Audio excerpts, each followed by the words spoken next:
Risk-taking is a hallmark of innovators. Rich, bold, risky moves stand out in your leadership journey as a defining moment.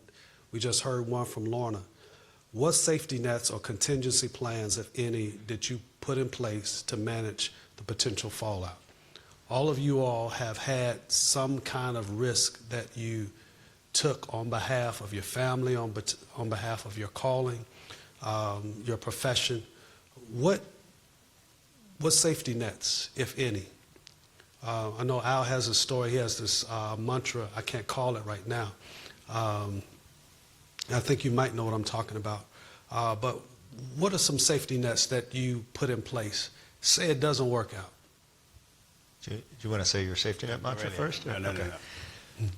So I'm gonna take the question a little differently, but I want to talk about how I think about risk taking, and I want to go back and share a little bit more about when I was describing the Ebony Jet archive case.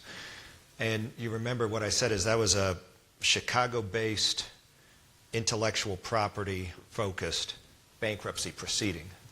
And I'm a California-based real estate attorney.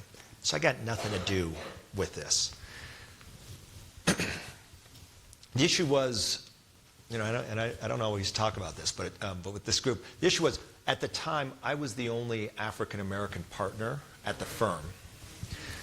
And the firm got the call from the client that the client needed representation on this. And this was not like trying to acquire something where, hey, if you don't get the office building, it's okay, you can get another office building. Or if you don't, kind of win on this, you can win an appeal. This was only going to happen one time in history, that this invaluable archive would be put up for auction. And if the right parties did not successfully acquire it, right? And my clients, their goal was they wanted to acquire this for preservation, right? That's what the J. Paul Getty Trust does, is they preserve, invaluable pieces of art, invaluable kind of works of art. That's what they wanted to do. They wanted to acquire this to preserve it in perpetuity for public access and scholarly study.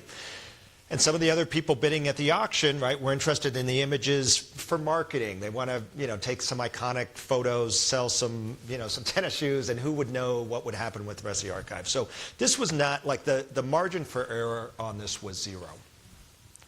There were also a lot of optics that had to be managed, and one of the optics was this is like a prized, African-American treasure, and we've got a white firm and a white leading client. And so I got put on the project, not to lead the project. I got put on the project as kind of window dressing on this. And when I talk about this, what I tell people is it was my, they had said, hey, we want you to join the project. Like, don't worry, we're going to get a bankruptcy partner and an intellectual property partner and a core. But why don't you just fly to Chicago while we put the team together? And so I got on a plane, I flew out to Chicago. And they said, just like do some diligence and look in the data room and look at the document. And so I pull the document and I start reviewing it. And I start to see some patterns. Like, hey, this agreement looks a lot like some of these real estate deal agreements I'm working on. And so I made some comments, and I had an idea about, like, well, if we structure this a little bit differently, we could probably save a ton on the tax side, which would give us. So I started having ideas, and I called and told them, and they said, yeah, that's a good idea. And they said, just keep doing that. We're working and getting the team. Anyways, to fast forward, we had 72 hours to get this deal done before the auction was closed. And by the second day, I realized they're not sending other people. The second day, I realized this is my deal. This is my deal to get done. And what I thought of, and how I try to explain this to people, it was my Tracy Chapman moment.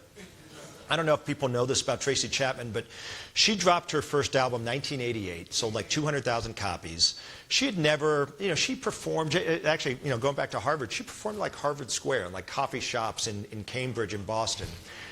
1988, there was a concert in Wembley in London, and it was to celebrate Nelson Mandela's 70th birthday. He was in prison still, but it was an anti-apartheid concert to celebrate Nelson Mandela's 70th birthday. It was an all-day music festival, and they had a ton of bands, and there were different stages.